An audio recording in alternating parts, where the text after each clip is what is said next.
మీరు మైక్ వయసు దాటిపోయింది వాళ్ళంతా వయసు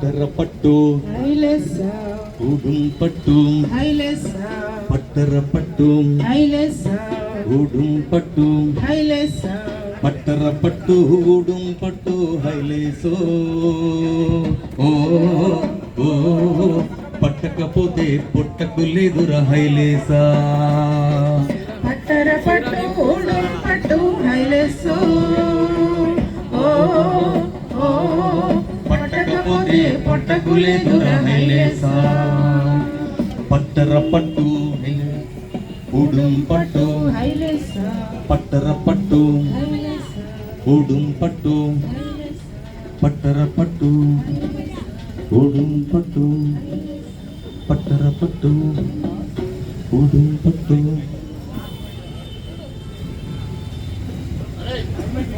ఇక్కడ తోరా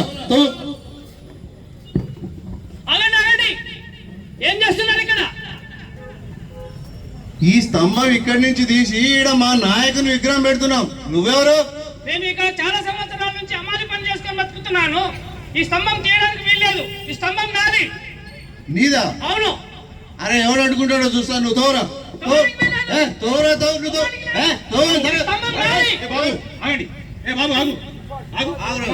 ఏం జరుగుతుంది ఇక్కడ? ఏం జరుగుతుంది చెప్పండి. ఈ స్తంభాన్ని ఇక్కడి నుంచి తీసి ఇక్కడ మా నాయకుని విగ్రహం పెడుతున్నాం. నువ్వెవరు? నా పేరు పాలగోపాల్. ఈ ఊరందరికి కూడా పాలు పోసి బతుకుతాను నేను. అట్లాంటిది ఇక్కడ రోడ్డు తవ్వుతా అంటే ఎట్లా ఒకటా? ఈ రోడ్డు తవ్వడానికి వీల్లేదు. ఈ రోడ్డు నాది. అంటే ఒక హమాలి ఒక పాలు అని చెప్తే నేను వినాలా? అరే తోరా ఏదైనా నేను తోరా.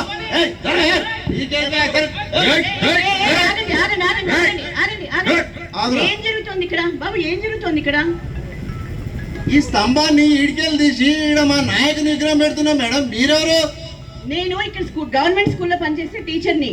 అది సరే, ఇదెందుకు తవ్వుతున్నారు? ఎవరైనా ఇది తవ్వి నాయకుడి విగ్రహం పెట్టుకుంటారా? టీచర్ అయితే వెళ్ళి స్కూల్లో పిల్లలకు పాఠాలు చెప్పుకోండి. ఇట్లాంటి దాంట్లో మీరు ఇన్వాల్వ్ కావద్దు. పాఠాలు చెప్తాను, గుణపాఠాలు చెప్తాను. నువ్వు ఇది ముట్టుకోవడానికి వీల్లేదు. ఈ రైట్ స్తంభం నాది, ఈ రోడ్డు నాది.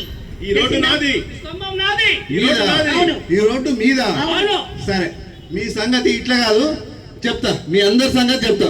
ఏం చెప్తావు చూస్తా. మేము కూడా ఏం చెప్తావు చెప్పుకో. హలో, ఫోన్ చేస్తున్నాడు అన్నా.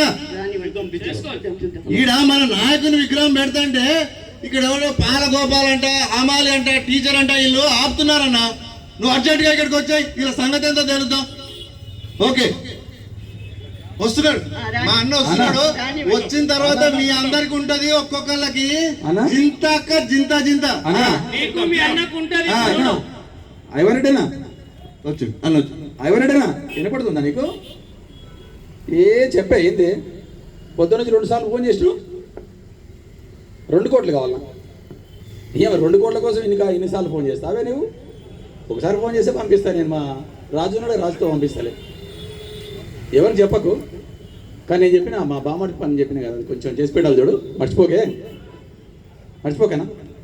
సరే, రాత్రికి పార్టీని కలుస్తా. నేను కలుస్తా, మళ్ళీ చేస్తానే ఫోన్. మా రింక్ గార్డు ఫోన్ చేస్తున్నాడు, ఇందాక ఫోన్ చేసి ఉండేది, తనకి కట్ అయిపోయింది నాకు. మళ్ళీ చేస్తానే నీకు, ఇప్పుడే చేస్తాను. అరే ఏందిరా రింకు, మళ్ళీ ఫోన్ చేస్తున్నావు ఏందిరా?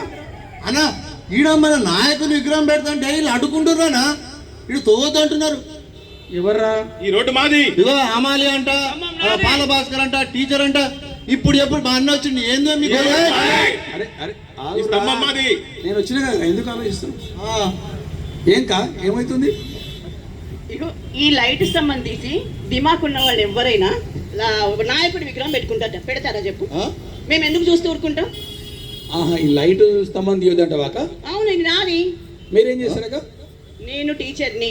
ఆహా, టీచరా? అరే టీచర్ చెప్తున్నా వినాలి, చెప్పండి. ఎందుకమ్మా ఇది ఈ స్తంభం తీసి మా విగ్రహం పెడితే, మా నాయకుని విగ్రహం పెడితే మంచిగా ఉంటుంది కదా అని అనుకున్నాము. మీరు చెప్పక ఎందుకు తీయొద్దంటావు? నువ్వు మంచిగా అడుగుతున్నావు కాబట్టి చెప్తున్నాను.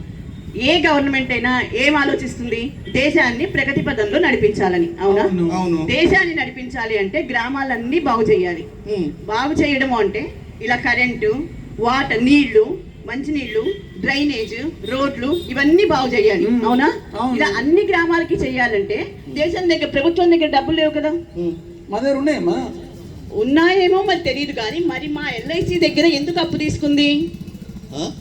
అవును, ఎల్ఐసి ఉంది కదా. ఎల్ఐసి సంస్థ రాష్ట్రాలకి కేంద్రాలకి అక్షరాల 35 లక్షల కోట్లు అప్పిచ్చింది. ఆ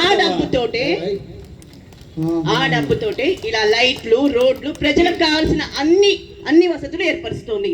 ఆ సొమ్ము మా సొమ్ము. అంటావేమో. సంవత్సరానికి 20,000 పాలసీలు కడతా. ఎల్ఐసీల పాలసీ తీసుకొని సంవత్సరానికి 20,000. అందుకే ఈ రోడ్డు నాది. నువ్వు మా ఏరియా పిల్లగాడు కదా బిచ్చావు నువ్వు. ఆయన ఎందుకు ఆవేశపడుతున్నంటే, మేమందరం పాలసీలు చేసాం. పాలసీ డబ్బులన్నీ ఎల్ఐసికి వెళ్తాయి కదా. ఆ ఎల్ఐసి ఆ డబ్బును తీసుకెళ్లి గవర్నమెంట్ లో పొదుపు చేస్తుంది. ఇలాంటి వాటన్నిటికీ సాయం చేస్తుంది. బయట ఎల్ఐసి చచ్చిపోతేనే ఇస్తుంది అన్నారు కదా. చచ్చిపోతే ఇచ్చేది అది వేరే సంగతి. మీ డబ్బులు మీ పాలసీకి ఎప్పుడు వస్తాయి.